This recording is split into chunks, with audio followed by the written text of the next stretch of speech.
오늘은 제가 그 법치주의의 중요성이라는 제목으로 이제 말씀을 좀 나누고자 하는데, 여러분들이 법치하면 굉장히 좀 어렵고 멀리인 듯한 그런 생각도 하실 수 있습니다. 하지만 우리 실생활에서 이 법이라는 거, 명령이라든가 규칙이라든가 이 모든 것들은 실생활에 아주 밀접하게 관련이 되어 있습니다. 여러분들이 쉽게 얘기해서 횡단보도가 아닌 곳에서 무단횡단을 한다든가 이런 것도 모든 것이 다 뭐 교통법이나 뭐 이런 거에 대해서 저촉이 되는 거거든요. 그렇기 때문에 여러분들이 실생활에서 내가 법을 싫어하든 뭐하든 우리는 늘 법의 범주에, 법의 테두리 안에 있다는 겁니다. 그래서 제가 오늘은 여러분들이 가장 요즘에 방송에서도 이 대한민국을 정말 뒤흔들고 있는 그러한 것에 대해서 제가 제가 최대한 공부를 많이 했어요. 사실은 이거에 대해. 왜냐하면 이거는 대충 해서 될 일이 아니에요. 굉장히 정확해야 되거든요. 법이라는 것은 제가 거짓말할 수 없잖아요. 그래서 그런 부분에서 초점을 맞춰서 했고, 여러분들이 알고 있는 이런 생각을 했을 거예요. 아마 윤석열 정권이 들어서면서 2년여가 지났는데, 정말 그 무도한 탈원전하고 등등 많은 범죄를 저지른 뭐 문재인 전 대통령이나 이재명이나 조국이나 이런 사람들을 왜 저렇게 못 잡아놓고 있는가, 도대체 왜 저러는가, 이런 것에서 의문을 많이 가지셨죠. 그런 것들이 왜 그랬는지, 왜 그럴 수밖에 없는지, 이런 부분하고, 지금 혹시 최상병 특검법이라고 들어보셨죠? 그거에 대해서 얼마나 아세요? 많이 아세요? 잘 모르시죠? 근데 중요한 것은 그게 이 일부 좌편향된 언론이나 이런 거에 의해서, 또 좌편향된 유튜브나, 이게 굉장히 경도되어 있어요. 전혀 사실과 다른, 어떻게 보면 다 가짜란 말입니다. 그런 것이 사실과 전혀 틀려요. 왜 그런 게 틀린지 그 부분에 대해서 제가 오늘 말씀을 드리고자 합니다. 넘겨줘 보세요. 우리나라의 최상위법이 헌법이에요. 이 헌법은 우리나라가 1948년도 7월 17일 날 이게 제정되고 공포가 됐는데, 대한민국 헌법은 상해 임시정부에서 그 당시에 임시헌장이라는 것을 만들었는데, 그 임시헌장이 이 대한민국이 정말 그 건국했을 때 그 기초가 됐습니다. 그래서 우리나라 헌법은 상해 임시정부에서 만들었던 그것을 기초로 했다는 걸 말씀드리고, 7월 17일 날 공포가 돼서 1948년도 오늘까지 이제 이르고 있고요. 그리고 넘겨져 보시면, 대한민국 헌법의 기초는 미국 선교사가 전한 기독교에서 출발을 했습니다. 그래서 윤석열 대통령이 작년에 미국 국빈 방문을 했었죠. 국빈 방문을 했을 때 거기에서 윤석열 대통령이 직접 얘기한 게 뭐냐면, 대한민국 헌법의 기초가 된 자유와 연대의 가치는 19세기 말 미국 선교사들의 노력에 의해 우리에게 널리 소개됐다. 그래서 이제 거기서 나오는 것이 언더우드나 호러스, 헨리 아펜젤러, 메리 스크랜턴, 로제타 홀 같은 이러한 정말 미국의 선교사들이 대한민국에 와서 병원도 짓고 학교도 짓고 다 했지만, 이런 헌법을 형성하는 데도 굉장히 많은 역할을 했다는 거예요. 그 중심에 누가 있었습니까?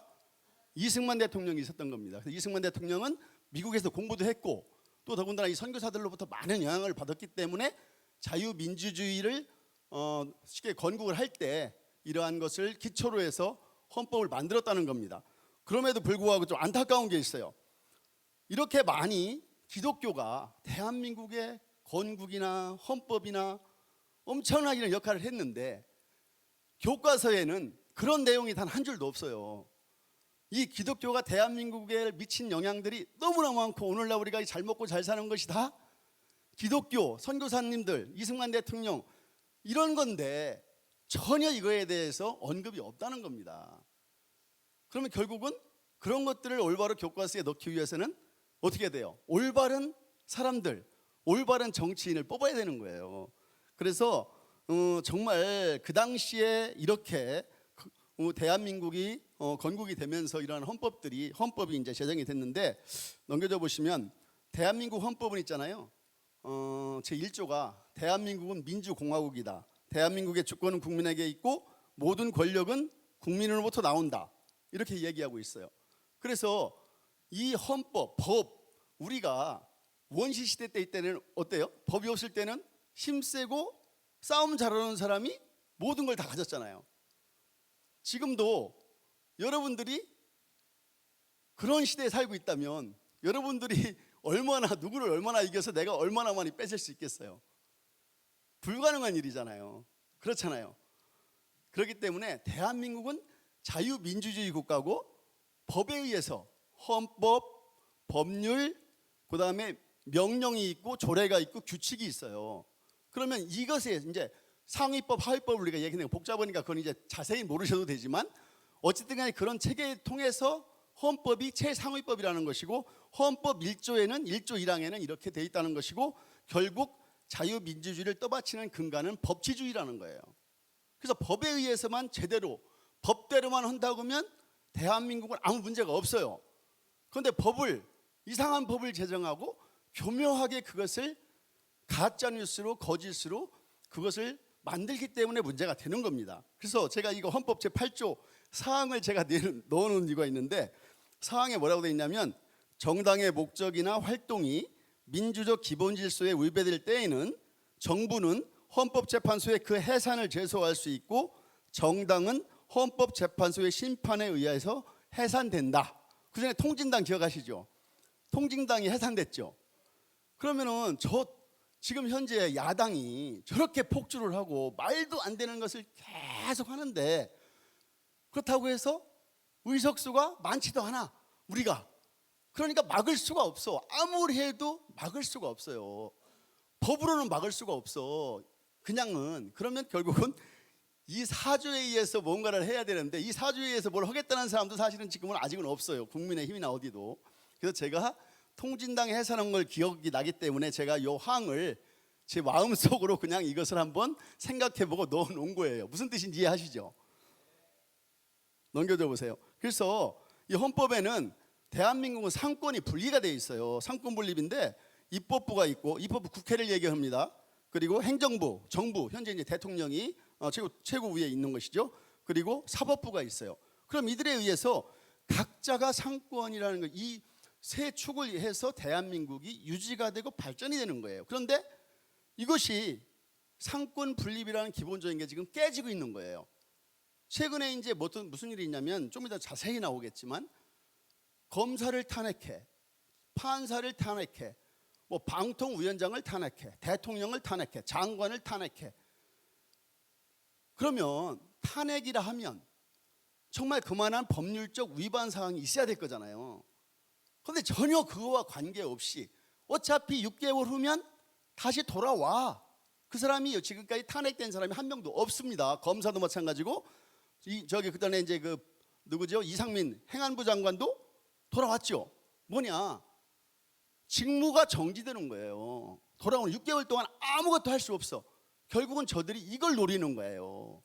정말 이 사람이 국가에서 문제가 생기고 국가를 영위하는데 어떠한 큰 범법을 저질러가 아니라 말입니다. 이게 가장 큰 문제라는 거예요. 그래서 현재 대한민국은 그리고 입법부에서 당연히 법률안을 올리면 대통령은 법령상, 법률상 권한이에요. 거부할 수 있는 거예요. 윤석열 대통령이 100번을 거부하든 1000번을 거부하든 10,000번을 거부하든 그것은 이미 헌법에 보장된 권리라는 거예요. 그렇기 때문에 그것을 일부 언론에서는 벌써 몇 번째 거부권 행사다 이런 식으로 얘기를 하잖아요. 그런데 이것은 법 같은 법을 올려야 될 거잖아요. 그런데 법 같은 법이 아닌 거 어떻게 해야 돼요? 국민을 위해서, 이 나라의 발전을 위해서 당연히 거부해야 되는 겁니다. 그래서 대통령이 거부권을 행사하는 것은 당연한 권리라는 거예요. 그거를 언론에서 벌써 몇 번째다 이거 하나도 중요하지 않아요. 왜 거부했는지가 중요하잖아요. 왜 거부했느냐 이거죠. 거기에 초점을 맞추셔야 된다는 겁니다. 그래서 넘겨보시면 지금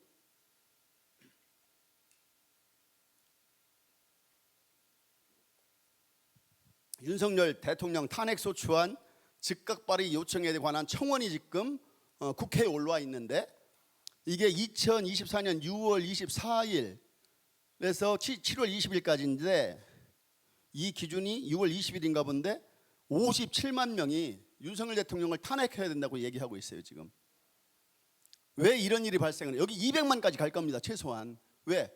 저쪽에 있는 사람들은 단결력이 굉장히 강해. 유튜브 김어준 씨가 운영하는 유튜브가 한 140만 명, 150만 명 돼요. 그러면 그들은 딱 명령 내지 지시, 지령 암묵적으로 되든 뭐든 딱 내리면 일사불란해요. 그래서 몇십만 명 그거 하는 건 일도 아니에요. 결국은 이렇게 여론을 조성을 하는 거예요. 봐라, 이렇게 많은 국민들이 윤석열 대통령을 탄핵하는 걸 원하지 않냐. 그러기 때문에 이것을 벌써 1단계 이미 들어간 거예요. 이런 여론을 조성해서 결국은 탄핵으로 가겠다는 겁니다. 그럼 대통령이 탄핵되면 이 나라가 또 어떻게 될 것 같아요? 또 정상적인 어떠한 잘못돼서 탄핵된다면 그럴 수도 있겠지만 지금까지 탄핵될 만한 사유가 하나도 없어요. 그런데도 불구하고 지금 대통령뿐만 아니에요. 수사검사 무더기 탄핵 추진하고 야3당 김옥일 방통위원장을 또 탄핵한다고 하잖아요. 왜 탄핵해요? 왜냐하면 MBC를 지금 정상화시키려고 하니까 MBC가 지금 보시면 알겠지만 MBC 보시는 분 있나 모르겠는데 저는 안 봐서 잘 몰라요. 근데 방송에서만 들었는데 그 최근에 6.25 때 6월 25일 날 윤석열 대통령이 저희 기념식을 했잖아요. 기념식을 할 때 MBC는 생중계를 하지 않았어요. 다른 거 보여줬어요. 다른 거. 뭐 이상한 방송. 그러면 공영방송은 원래 그런 국가적인 어떠한 사안에 대해서는 생중계를 하게 돼 있어요. 법률상 방통법에. 그대로 저들은 방송하지 않았어요. 생방송을 하지 않아요. 한 번도 한 적이 없다 지금까지. 윤 대통령이 들어서본 다음에. 그러면 저들이 올바른 방송인가요? 그런데 MBC를 사수하기 위해서 저들이 이런 일을 하고 있고 또 노란봉투법이나 이런 거 많이 들어보셨죠? 간호사법 뭐 등등 많이 들어봤죠. 그러면 한마디 물어보고 싶은 것은 그러면 그 당시에 문재인 대통령이 있고 그들이 180석, 170석 이상 가졌을 때 다 통과시킬 수 있었어요. 그런데 그들이 통과 왜 안 시켰어요? 아니 막말로 그냥 국회에서 통과시켜서 올리면 문재인이 대통령이었으니까 그냥 통과시키면 되잖아요. 그런데 왜 안 했을까요? 그게 제대로 된 법이 아니니까 안 했겠죠. 당연히 이들은 대통령이 거부권 행사할 줄 알고 하는 거예요. 그냥 계속 윤석열 대통령에 대한 비호감, 국민들로부터 어떠한 그 문제의식을 갖게끔 하기 위한 하나의 방편인 거예요. 그걸 아셔야 된다는 얘기예요. 그래서 넘겨줘 보세요. 지체된 정의는 정의가 아니다. 수사와 재판이 지연되면 어떠한 일이 벌어질까? 우리 헌법은 있잖아요. 27조 3항에서 모든 국민은 신속한 재판을 받을 권리를 가진다고 돼 있어요. 그러니까 누구나 똑같아. 이재명 씨가 됐든 저가 됐든 여러분이 됐든 누구나 똑같이 신속한 재판을 받을 권리가 있어. 그런데 이재명 씨는 지금 신속한 재판이 아니라 최대한 재판을 지연하고 있잖아요. 그래서 이 조희대 대법원장이 들어서면서 재판 지연의 칼을 빼고 뭐 등등 이제 했는데 검수완박 2년이 지나면서 검수완박과 또 이제 이거를 통해서 이 사건 처리가 굉장히 복잡해졌어요. 이게 그 부분은 제가 이제 넘겨서 설명해 드릴게요. 그리고 그러한 일과 또 일부 정치 판사들이 있어요. 그게 극소수예요. 몇 명 되지 않아요. 정치 검사도 있어요. 몇 명 되지 않아요. 그런데 저들은 그 몇 명 사람들을 핵심 보직에 꽂는 거예요. 그리고 그들로 하여금 이 법을 이미 이렇게 법이 제정되기 때문에 그것을 교묘히 이용을 하는 거예요. 적용을 그렇게 하는 거예요. 그래서 그렇다고 해서 정치판사, 정치검사가 있다고 정치판사, 검사가 있다고 해서 검찰청을 이제 없애겠대요. 저들 자기들의 마음에 안 맞으니까 이제 검찰청을 없애겠다는 거야. 아예. 그러면 빈대 잡으려고 저기 초가상칸 다 태우나요? 검찰이 없으면 이 나라는요 수사 자체가 불가능해요. 현실적으로 되질 않아요. 그 이유를 내가 좀 이따 설명해 드릴게요. 여러분들 여기 박병곤 판사가 지난번에 그 정진석 국민의힘 의원을 징역 6개월을 선고한 적이 있어요. 그거 들어볼 기억 나실 거야. 아마 방송에서 한참 얘기했고, 그리고 그 강규태 판사는 자기가 조선시대 사또냐고 하면서 갑자기 이재명 씨 재판하다가 판사직을 사임했어요. 결국은 그럼으로써 재판은 엄청나게 또 지연이 된 거예요. 그래서 지금까지 이재명 씨 재판이 1심 나온 게 단 한 건도 없어요. 지금까지.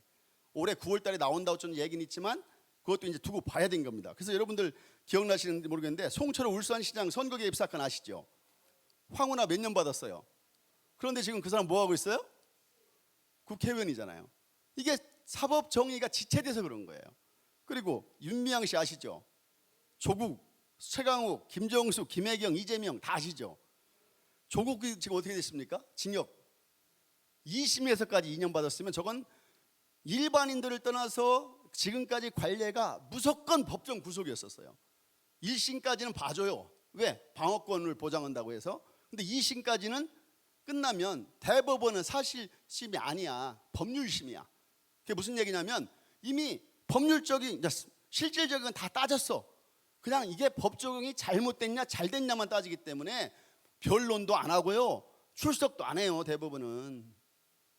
그냥 법정 구속 시키는 게 상예였어요. 그런데 조국이 법정 구속 안 시키니까 어떻게 돼 있어요 지금? 국회의원 하고 있잖아요. 이게 나라예요? 정말 기가 막힌 노릇입니다. 그래서 수사가 지연되는 가장 근본적인 원인은 검수완박이에요. 이게 언제냐면 문재인 정부 및 더불어민주당이 이거를 검찰 개혁이라고 했는데 제가 보기에는 검찰 해체인데 그 당시에 문재인 대통령이 마지막 퇴임하는 날 국무회의를 오후로 연기했어요. 이 법을 통과시키려고. 오늘 임기가 끝나는데 이 검수완박법을 공표하고 떠났다고요. 문재인이가. 그럼으로써 이 대한민국이 지금 이 수사권이 엉망진창이 된 거예요. 왜 엉망진창이 됐냐면 지금 보시면 알겠지만 수사권을 다 폐지했어. 수사권 유전게 뭐냐면 부패하고 뇌물, 알선수재, 불법 정치자금 수수하고 경제사건은 5억 원 이상만 검찰이 할 수 있게 돼 있어요. 나머지 모든 수사는 다 경찰이 해야 돼. 지금 검찰이 손을 못 대. 그러면 경찰이 옆에 제가 경찰 공무원 시험 과목을 제가 옆에다가 붙여놨는데 경찰 시험 과목을 보니까 형법, 형사법, 또 7급 정도 돼야 형사법, 경찰학, 범죄학, 헌법, 민법 총칙 정도예요. 그러면 이런 범죄가 들어오면 단순하지 않아요. 법에는 많은 법이 있어요. 민사집행법도 있고 무슨 다양한 법들이 있어.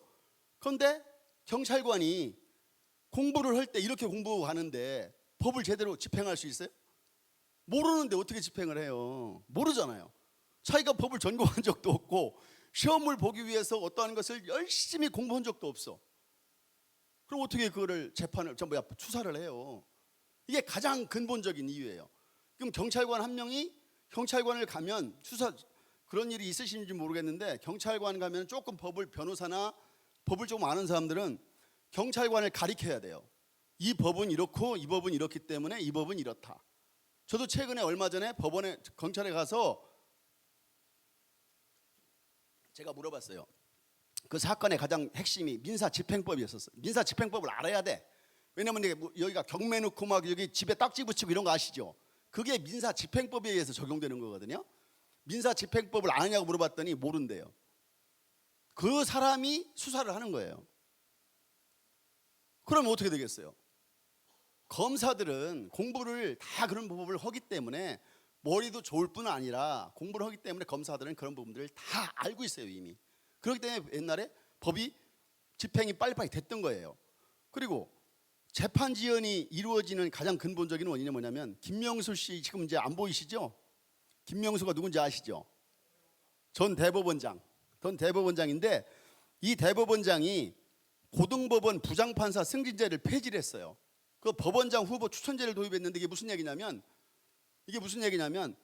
서울 고등법원에 있는 판사들이 재판을 아주 열심히 했어요. 왜 열심히 했느냐? 법원장이나 대법관에 가려고. 그런데 그걸 없애버렸어. 아무리 네가 재판을 열심히 하든 뭐든 소용없어. 그 판사들이나 누구의 어떠한 그 평가를 해서 추천을 하게 돼 있어. 그럼 열심히 할까요? 안 할까요? 나한테 얻는 게 아무것도 없는데 판사가 뭐라 새벽까지 밤늦게까지 판사 판결을 쓰고 앉아 있어요? 그럴 의미가 하나도 없잖아요. 나한테 뭐가 생기는 게 있어요. 열심히 하지. 정말 사명감 가진 몇 명 판사 빼고는 다 이렇게 돼버린 거예요. 그리고 이때부터 이제 퇴직 러시가 일어나가지고 엘리트 판사들이 다 그만뒀어요. 그러다 보니까 재판이 제대로 올바른 판결이 나오지 않는 거예요. 그리고 가장 또 중요한 게 형사소송법, 이거 이제 어려우시더라 한번 보세요. 312조에 검사 또는 사법경찰관의 조서 등 해서 이렇게 나와 있어요. 이게 가장 중요해요.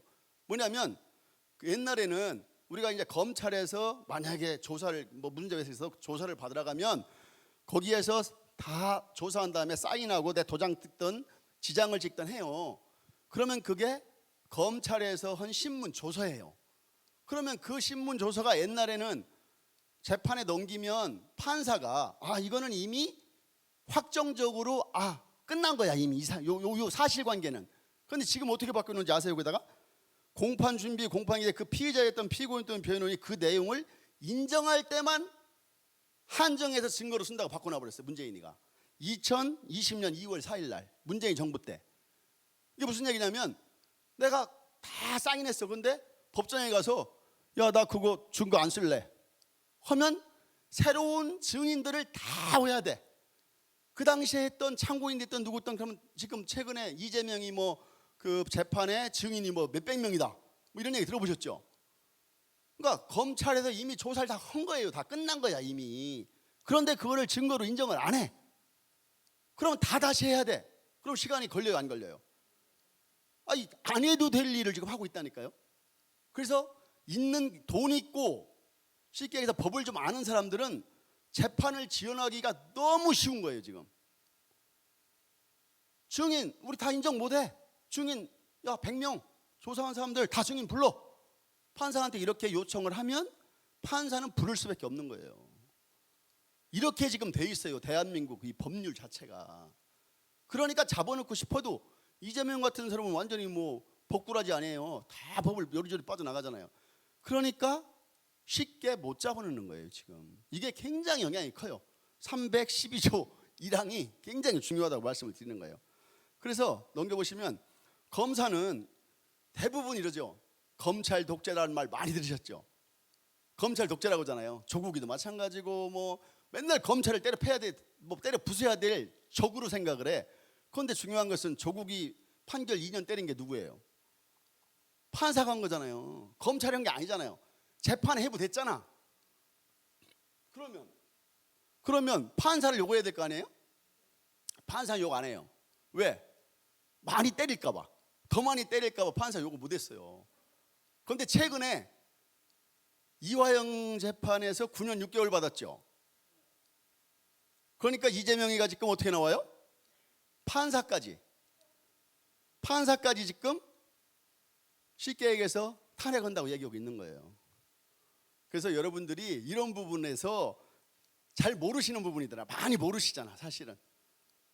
일반적인 사람들 알 수가 없어요. 그냥 매스컴에서 나오는 몇 마디만 이렇게 대충 알지 이렇게 디테일한 부분은 모르시잖아요. 그래서 내가 좀 어려울 수 있지만 그래도 몇 분이라도 제대로 알아들으시라고 제가 말씀을 다 드리는 거예요. 그래서 넘겨줘 보세요. 여긴 제가 넘어갈게요. 그냥 조국 혁신당이 한 거는. 그래서 요새 가장 핫한 해병대 제1사단이 일병 사망 사고가 지금 이걸로 인해서 대통령을 지금 끌어내리기 위해서 난리 법석을 피고 있잖아요. 그렇잖아요. 이게요 사실은 사건이 굉장히 단순한 사건이에요.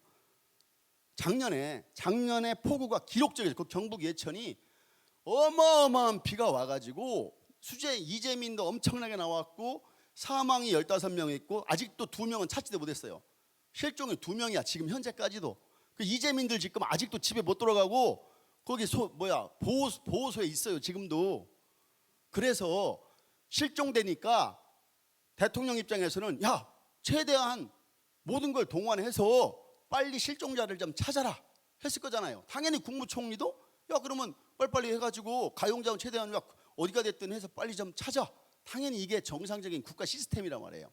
그렇게 한 건데 그때의 해병 포병연대에 있던 이 최일병이라는 이 친구가 거기에 수색을 하다 나간 거예요. 수색을 하다 나갔는데 그 아침 거기에 급류에 휩쓸려서 3명이 급류에 휩쓸렸는데 2명은 수영해서 나왔고 이 친구는 아마 수영을 못했었나 본지 정확히 잘 모르겠어요. 그 부분까지는. 이 친구는 실종이 돼버린 거야. 그래서 그날 저녁에 그 주검으로 죽어서 이제 발견이 된 거예요. 이게 전부예요. 이 사건의 전부야 이게. 그러면 그래서 대통령은 그 당시에 뭐라고 했냐면은 최일병에 대해서 국가유공자로 최대한 예우를 하고 사고 원인을 철저히 조사하라고 당연히 지시를 했어요. 그래서 최일병은 일병이었었는데 상병으로 뭐 1기급 추서를 해줬고 국립현충원에 안장을 시켜줬어요. 대전 국립현충원에 지금 현재 안장돼 있습니다. 최상병은. 그리고 보국 훈장, 광복장을 주었어요. 그러면 최상병에 대한 예우나 어떠한 것은 다 이미 끝났잖아요. 그러면 뭐가 남았냐면, 그러면 최상병이 거기에 투입이 돼서, 그래, 실종조사에 투입이 될 때 상관이나 그 위의 지휘관들이 어떠한 부당한 지시가 있었는지, 왜 저 친구가 저기에서 죽는데 어떠한 문제적인 발생이나 이런 부분들이 있었는지, 이거를 조사하는 것은 남아 있는 거잖아요. 이게 전부예요. 아주 간단한 사건이었었어요. 그런데 지금 엄청난 이제 정말 뭐 대한민국을 들썩들썩하게 하고 이런 이제 난리가 이제 치고 있는데, 가장 핵심은 뭐냐면, 제가 자세히 일자별로 제가 정리는 다 해놨는데, 가장 큰 게 뭐냐면, 여기에서 국방부의 이종섭 장관이나 그 장관 입장에서는 사실은 언론은 우리가 보면 사장이나 누구는 결제 올라오는 서류를 밑에서 다 검토하고 오르기 때문에 디테일하게 보진 않아요. 그리고 거기에 대해서 막 너무 법률적인 건 다 몰라. 그래서 그런 부분에서 조금 미스테이크가 있는 건 같아요. 제가 보건대는. 그렇다고 해서 그 사람이 아주 비난받고 이럴 정도는 아니에요. 뭐냐면 이 해병대 박정훈 대령 많이 들어보셨죠? 전 대한민국의 스타가 됐어요. 박정훈 대령이라는 그분이. 그런데 그분이 해병대 수사단장이에요. 그러니까 이 사람이 이거에 대해서 수사를 한 거예요. 그럼 과연 누구의 잘못에 의해서 이게 됐냐고 수사를 쭉 했는데, 수사를 한 다음에 이 박정훈 대령이 뭘 했냐면, 8명 사단장까지 과실치사, 사람을 죽였다는 거예요. 과실에 의해서. 그걸로 다 8명을 과실치사로 해병대에 올렸고, 해병대회에서 다시 이종섭 장관에게 올린 거예요. 그거를. 그러니까 이종섭 장관은 그냥 올라오니까 사인을 했어요. 사인을 했는데 사인하고 보니까 갑자기 그 법률 검토를 해보니까 이거 잘못됐다 이거예요. 그래서 박정훈 대령한테 부두로 전화를 해가지고 그거 경찰에 잊혀보지 마. 경찰에 잊혀보지 말고 다시 가지고 있어. 이렇게 구두 지시를 했어요. 구두 지시를 했는데 박정훈 대령은 그걸 무시하고 경북 경찰청에 그냥 그 서류를 그대로 넘겨버렸어요. 넘겨버리니까 군인은 뭐예요? 명령에 살고 명령에 죽잖아요. 그런데 위에서 그거 잊혀보지 말고 가지고 있어 했는데 넘겼잖아요. 그래서 항명죄로 당연히 기소를 했고 지금 재판 중에 있어요. 박정훈 대령은 항명죄에 의해서 지금 명예훼손과 항명죄로 지금 재판을 받고 있는 거예요. 그런 상황인데, 여기서 그러면 그 핵심이 그러면 좋아. 그러면 8명을 과실치사, 사람을 실수로 죽였어. 예를 들어서 그 범죄 혐의로 해서 사인을 했는데 지금 얘기하는 게 뭐예요? 윤 대통령이 경로를 했대. 그죠? 들어보셨죠? 윤 대통령이 뭐 전화를 13번을 했는지 10번을 했는지 100번을 했는지 모르겠어요. 뭐 경로를 했다는 거야. 경로를 해서 뭐 수사를 못하게 했고 뭐 애압했고 거기서 뭐 사람을 8명을 한 것을 다 빼가지고 임의로 이렇게 해서 직권남용이다. 막 이렇게 주장하고 있잖아요. 지금 현재 상황이 그래요. 그런데 이게 뭐가 문제냐면은 넘겨줘 보세요. 이게 항명인가 애압인가, 해병대 수사단장 박정훈 대령의 항명인지, 대통령실 혹은 이종섭 장관 등의 애압인지, 특검법 대상인지, 윤석열 대통령이 경로하면서 임성근 사단장 등을 제외하려고 했다면 직권남용에 해당이 되는지, 이거에 대한 게 핵심이에요. 특별검사제도, 지금 특검 하잖아요. 특별검사제도는 원래 이게 수사의 공정성을 기대할 수 없고 좀 고위직 사건들, 그리고 이게 보니까 국민적 해소를 시켜줘야 될 사건들, 굉장히 중대한 사건들만 특검을 하게 돼 있고 일단은 어느 정도 수사가 종료되고 재판이 진행된 주면 기다려요. 원래 그게 끝날 때까지 좀 기다려주는 게 상예예요. 그런데 지금 공수처에서도 수사하고 있고 경찰에서 수사하고 있는데 지금 특검을 하겠다는 거잖아요. 그래서 이것을 현재는 정치권이 이걸 받아가지고 정치 정쟁화를 만든 건데 왜 이게 이 최상병 특검법은 말이 안 되냐는 걸 제가 이제 설명을 드릴 거예요. 뭐냐면은 넘겨줘 보세요. 최상병 사건에서 박정원 수사단장은 수사권이 없어요. 왜 수사권이 없느냐? 과거엔 저도 헌병 출신인데 과거에는 군에서 사고가 나면 당연히 군 헌병대, 군 검찰 이런 데 다 수사를 했어요. 그런데 2021년 9월 24일 문재인 정부 시절에 군사법원법을 개정을 했어요. 뭐라고 개정했느냐? 군에서 사망사고가 난 것은 너희들이 은폐하고 엄폐를 할 수 있으니 야, 군에서 사망사고가 나는 거는 너희들 하지 말고 무조건 경찰에 넘겨. 너희들은 수사권이 없어. 수사권을 뺏어버렸어요. 이 수사권을 뺏었다니까요. 더불어민주당에서 문재인 정부 시절에.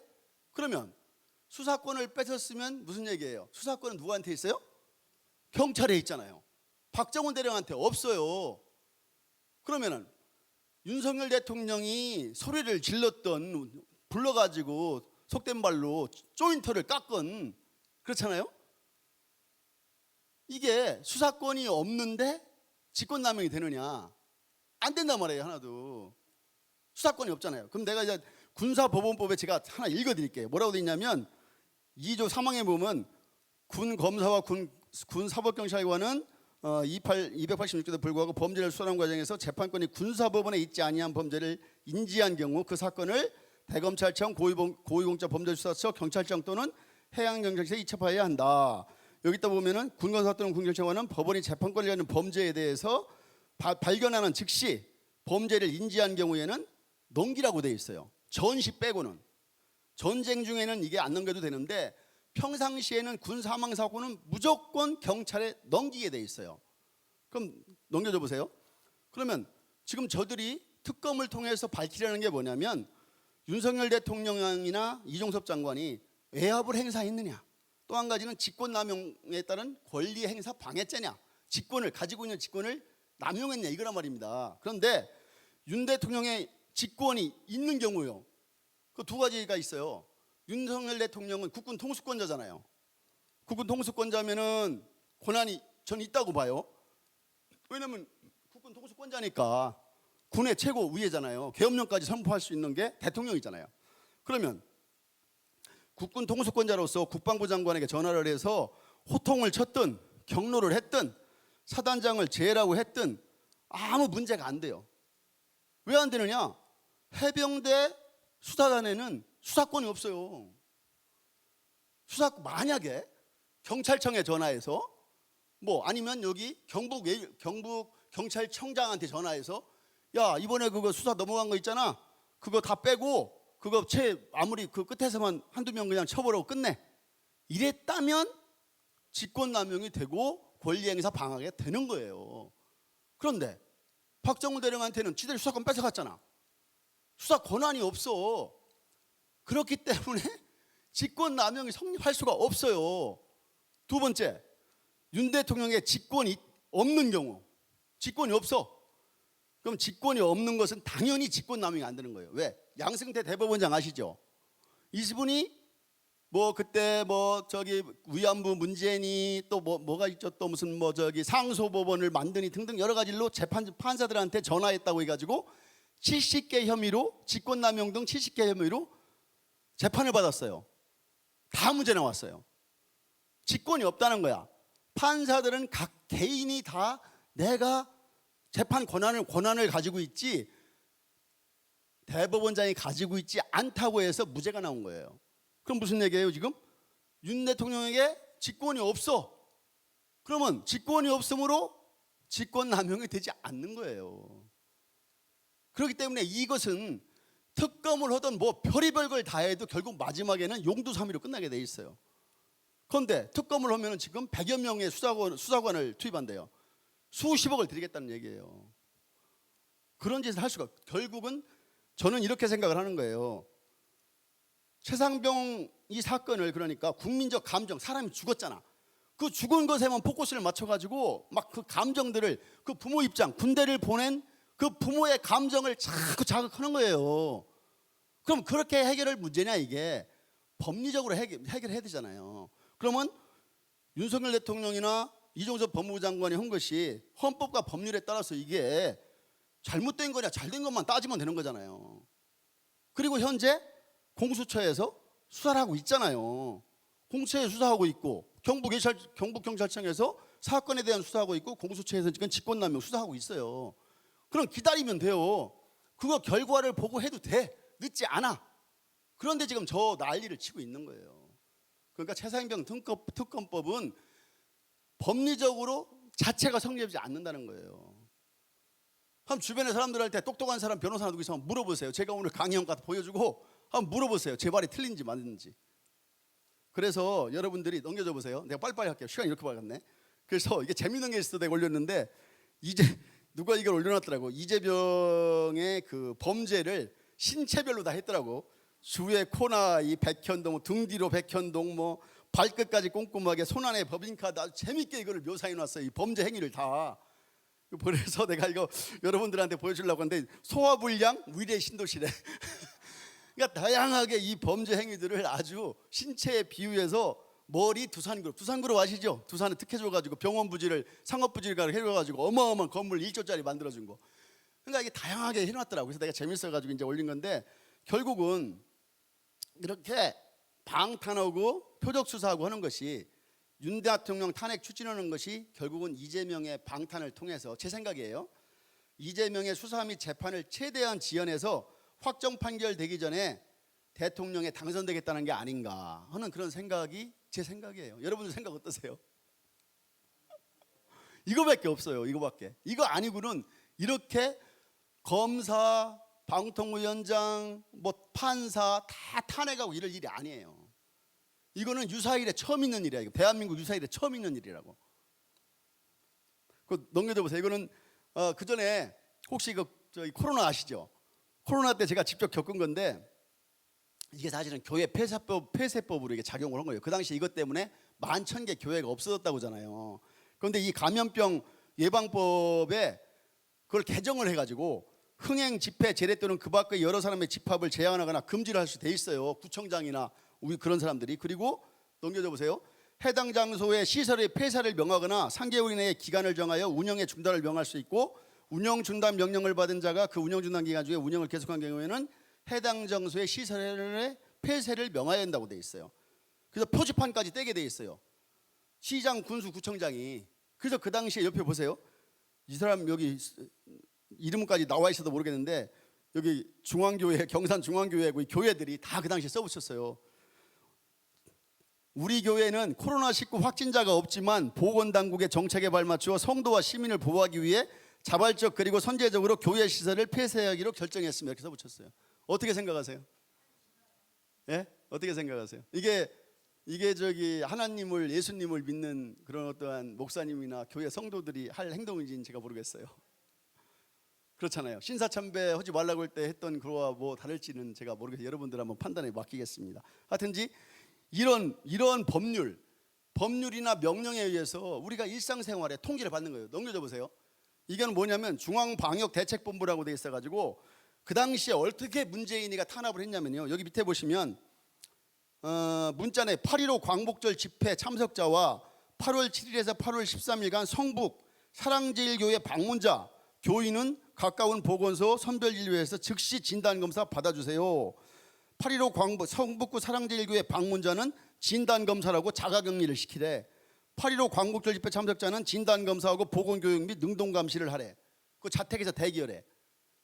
이게 무슨 얘기냐, 그 당시에 그 사랑제일교회 전광훈 목사님이 굉장히 문재인 정부에 반대를 하고 문재인 정부에 극렬히 저항했었어요.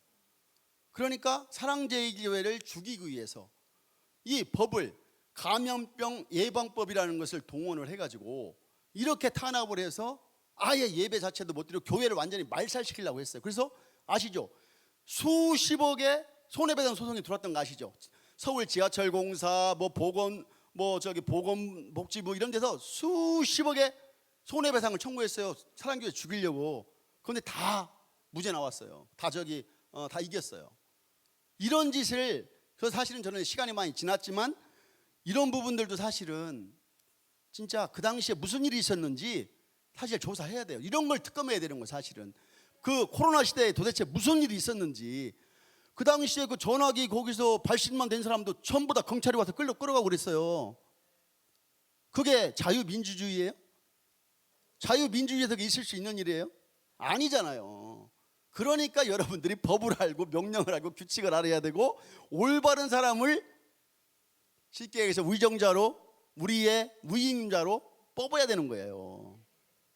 그게 굉장히 중요하다는 겁니다. 뒤에 보면은 또 일반인들은 무시무시해. 뭐 뒤에 보면 뭐 벌금을 얼마에 처하고 뭐 징역 몇 년에 처한다고 그렇게 딱 보내주니까 일반적인 사람들은 겁을 먹을 거 아닙니까? 그래서 제가 그 당시에 보건소 직원하고 엄청 이제 싸우면서 제가 다 받은 자료예요. 그 당시에. 그래서 이제 가지고 있는 거예요. 제가 사실 이게 집단 손해배상 청구 소송을 할 수도 있는데 뭐 제가 혼자 할 수는 없고 그래서 그냥 가지고만 있었던 건데 사실 이런 문제가 있었습니다. 그리고 넘겨줘 보세요. 빨리빨리 이제 지나갈게요. 최근에 이 성주 사드 전자파에 대해서 지난번에 제가 강의한 적이 있어요. 이 성주 사드 전자파도 지금 최근에 이것이 아무 무해하고 그리고 집회했던 사람도 전부 다 떠나는 게 8년이 걸렸어요. 8년. 그러면 그 8년 동안에 이 사드는 결국은 우리가 방어 무기잖아요. 미국에서 설치는 방어 무기. 그런데 넘겨줘 보세요. 그 당시에 이 좌파 정치인들이 뭐 튀겨진다, 뭐한다, 별의별 회계망측한 것을 다 정치인들이 나서서 하고 다녔어요. 그러면 뒤에 넘겨줘 보세요. 개담 8년 만에 성주 주민들 사드 반대 성기 자진 철거했대. 그러면 여기에 이걸로 인해서 피해가 엄청 수백억이 났잖아요. 그럼 저 정치인들 어떻게 해야 되나요? 저렇게 국민들을 선동한 정치인들 어떻게 해야 돼요, 저거? 손해배상, 징벌적 손해배상이 됐든 뭐가 됐든 해서 구상권 청구해서 정말 재산 완전히 다 몰수해야 되는 거 아니에요? 책임지는 자가 없어. 책임지는 자가. 광우병도 마찬가지고 모든 게 그래요. 모든 게. 대한민국, 그래서 우리가 깨어 있어야 되고 우리가 올바로 알아야 되는 거예요. 넘겨줘 보세요. 그래서 목사님이 늘 말씀하신 이 조용한 명령 11계명에 보면 여기 뭐예요? 5번 교회를 해체하라가 있고 8번에 사법 시스템을 신뢰할 수 있도록 만들라 이렇게 돼 있잖아요. 여기에 다 들어가 있는 거예요. 저들은. 그러니까 저들은 체계적으로 아주 정말 조직적으로 이런 것들을 해내요. 저쪽 우리 말고 저쪽 반대 사람들은. 그래서 우리가 깨어 있어야 된다는 것이고 넘겨줘 보세요. 그럼 우리가 향후 어떻게 해야 할 것이냐? 국민들이 정치에 관심을 놓는 순간 가장 천박한 자들에게 지배당하게 되어 있어요. 특히 선동에 대해서는 무겁고 준엄한 형벌이 적용되도록 법 개정해야 하는 거예요. 일부 교인들은 뭐라고 얘기합니까? 야, 왜 정치 얘기를 하냐? 교회에서 등등 뭐 이런 얘기들을 하잖아요. 그러면 우리가 그래 침묵하고 눈 감고 다 있으면 세상 사람들이 다 해주면 좋아. 사실은 그렇죠. 우리는 그냥 열심히 교회 나와서 예배드리고 말씀 듣고 그것만 하면 될 수 있겠죠. 그런데 세상이 움직이지 않으면 어떻게 해야 돼요? 방법이 없잖아요. 그럼 우리가 금방 나오잖아요. 가장 천박한 자들에게 지금 우리가 지배당하고 있잖아요. 지금 보세요. 조국이나 황우나 이재명 이 사람들이 지금 공통점이 뭐예요?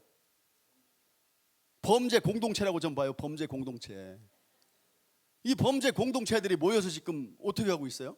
이 대한민국을 쥐락펴락하고 있고 자기들이 법을 마음대로 없애고 만들고 하고 있잖아요.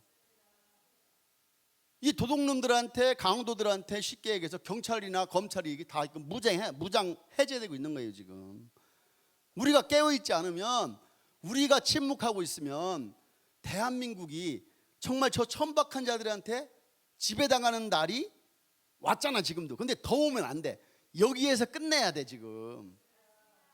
그래서 우리가 이런 것들을, 물론 오늘 제가 법적인 것을 말씀드려서 좀 복잡할 수도 있지만 이런 것들을 누군가가 가르쳐 줘야 되는데 언론도 제대로 안 가르쳐 주고 주변 사람도 아는 사람도 없고 그렇잖아요. 그래서 제가 이제 법률 전문가 아닌 제가 많은 공부를 해서 여러분들한테 현실이 이렇다는 것을 말씀을 드린 거예요. 이것은 그 어떤 법률가가 와도 이것은 팩트예요. 어떤 뭐 서울대 수석을 했든 뭐 했든 판사를 했든 검사를 했든 이 사실은 다 법률에 나와 있는 거라고요. 팩트라고요. 그렇기 때문에 나중에 또 보면 알잖아요. 제가 오늘 강의한 것이 나중에 시간이 지나서 3개월, 6개월, 1년 지나서 과연 어떻게 바뀌나 한번 두고 보세요. 제 말이 틀린가 맞는가. 아마 용두삼이로 이재명이가 좀 올라가는 순간 아니면 구속이 되든 아니면 윤석열 대통령이 탄핵이 되든 아마 거의 이제 이게 그냥 자연스럽게 없어질 소멸할 그런 것들이에요. 이런 것들이 광우병이나 이런 거 똑같은 거예요. 그러니까 여러분들이 오늘 하여튼 늦은 시간까지 제가 이렇게 뭐 열변을 토했는데 얼만큼 이제 이해를 하셨는지까지 모르겠습니다. 하여튼 이제 고생하셨고요. 정말 한 주도 승리한 한 주 되시길 바랍니다. 감사합니다.